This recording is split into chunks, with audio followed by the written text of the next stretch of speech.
In a small town, a curious kid named Timmy asked his teacher, "How do volcanoes form?"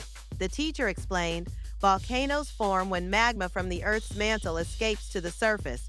Timmy, with wide eyes, replied, "So, it's like a giant zit on Earth's face." The class erupted in laughter. Later, Timmy imagined a volcano sneezing, spewing lava like a fiery sneeze. "Bless you, Earth," he giggled, picturing trees as tissues catching the lava. The teacher chuckled.